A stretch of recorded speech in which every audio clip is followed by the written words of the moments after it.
बापरे, एवढ्या पायऱ्याचं रोज चढ उतर केलं ना 100% माझं एका महिन्यात 10 किलो तरी वजन घटणार आहे. वजन घटवणाऱ्यांसाठी तर एक नंबर ट्रॅक आहे. अजून लोखंडाचे पायऱ्या.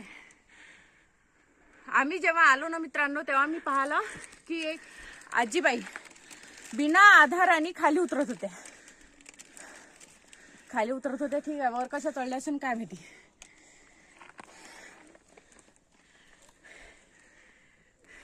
सगळ्यात सुखी जीव तर आहे मौर्यादित्य. आम्हाला घामच नाही फुटला. सगळ्यात सुखी जीव. आणि आम्ही तिघांनी घामाच्या आंघोळ्या केल्या. मला पण नाही सुटलं. चले हर हर महादेव.